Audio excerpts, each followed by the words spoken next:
Good morning students, this is class 12th maths lecture 8th of chapter 4th. Today we will discuss the summary of chapter 4th. So for every square matrix A of order n, we can associate a number called determinant. For every square matrix of order n, we can associate a number which is known as determinant.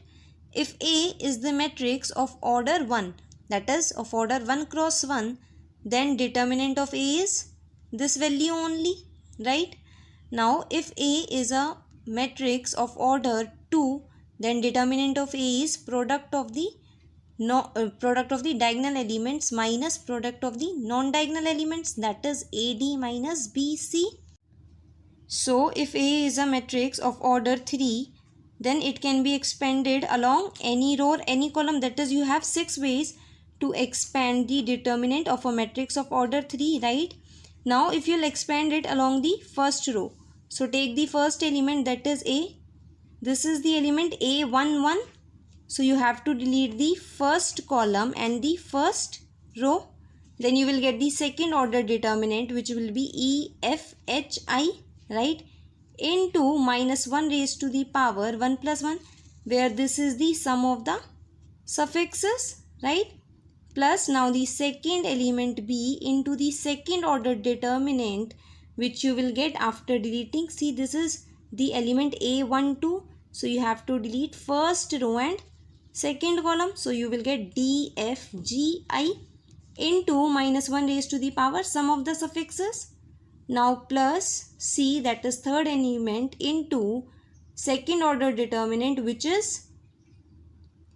you will get after deleting the first row and third column, which is DEGH, right, into minus 1 raised to the power 1 plus 3 sum of the suffixes. So you will get A into this determinant minus B into this determinant plus C into this determinant. For example, we will find the determinant of this matrix expanding it along the first row. So 1 into 8 5 3 2, this determinant, minus 2 into 0 5 4 2, minus 1 into this determinant 0 8 4 3. Now solve this. This will be 16 minus 15 minus 2 0 minus 20 minus 1 into 0 minus 32. You will get 1 plus 40 plus 32, which is 73, right? So this is how we calculate the determinant of a matrix of order 3. Area of a triangle with vertices x1 y1, x2 y2 and x3 y3 is given by, in terms of determinant, you can find out the area of triangle as x1 y1 1, x2 y2 1, x3 y3 1. Now there are some note that you have to always consider the positive value of this determinant. Why? Because area is always positive, right?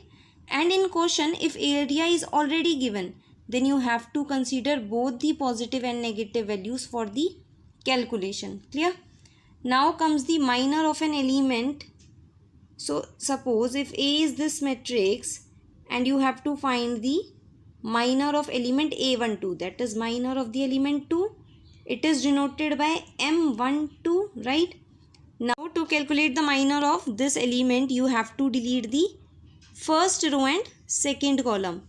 So when you will delete this first row and second column, you will get this second order determinant, which will be the minor of this element. So it will be 36 minus 42, which is minus 6, right?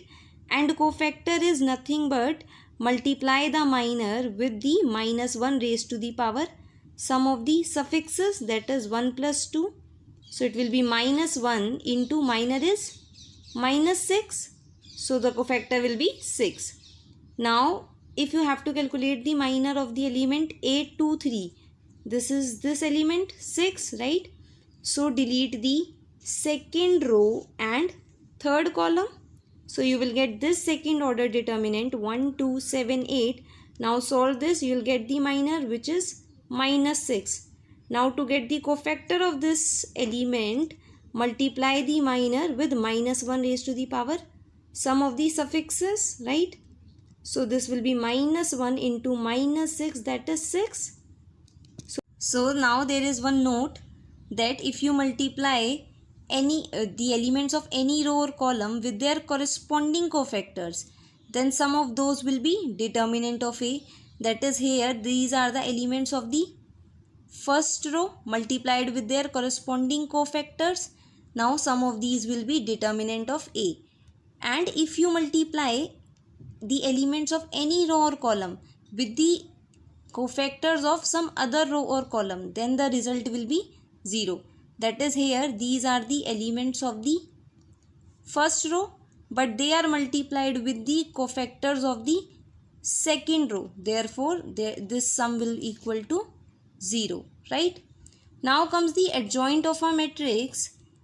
If A is this matrix given, then adjoint of A is A11, A21, A31, A12, A22, A32, A13, A23, A33, where this capital Aij is the cofactor of the elements of Aij, right? For example, see how to calculate this. If A is this matrix given, then to find out the adjoint of A, you have to find out the cofactors. So cofactors of the first element, this A11. For this, leave this first column and the first row, then you will get this second order determinant and multiply it with minus 1 raised to the power sum of the suffixes. So it will be 1 into 3 minus 2, that is 3 plus 2, which is equal to 5. Now for the cofactor of this element A12, leave the second column and the first row, then you will get this second order determinant and multiply it with minus 1 raised to the power sum of the suffixes. So you will get 3, right? In the similar manner, you can calculate the cofactor of this element. Leave the third column and the first row. So you will get this second order determinant into minus 1 raised to the power sum of the suffixes. So the answer will be minus 1 minus 6, that is minus 7. Now for the cofactor of the element 1, which is this A21, leave the second row and first column. So you will get this second order determinant and multiply it with minus 1 raised to the power sum of the suffixes. So you will get minus 1 into 0 minus 1, which is equal to 1, right? Similarly, for the cofactor of the element A22, delete the second row and second column. Then you will get this second order determinant and multiply it with minus 1 raised to the power sum of the suffixes to get the value. Similarly, for the cofactor of the element A23, delete the second row and third column. So you will get this second order determinant and multiply it with minus 1 raised to the power sum of the suffixes. So you will get, this will be now minus 1 into minus 1 minus 0, which is 1, right? Now for the cofactor of the element A31, which is this, delete this third row and first column. So you will get this second order determinant, multiply it with minus 1 raised to the power sum of the suffixes. So you will get 0 minus minus 3, that is plus 3, equal to 3, right? Now for this element minus 1, delete the third row and second column. So you will get this second order determinant and multiply it with minus 1 raised to the power sum of the suffixes, which is 3 plus 2. So you will get minus 2 minus 1, that is 2 plus 1. So minus 3. And similarly, you will get the cofactor of the element A33 also, right? Which will be 3. Now the adjoint of A will become 5, 1, 3, 3, 3 minus 3 minus 7, 1, 3, right? Now there are some properties related to adjoint of A. The first is that adjoint of A into A is equal to A into adjoint of A is equal to determinant of A into the identity matrix. Another one is that adjoint of A whole inverse is equal to adjoint of A inverse.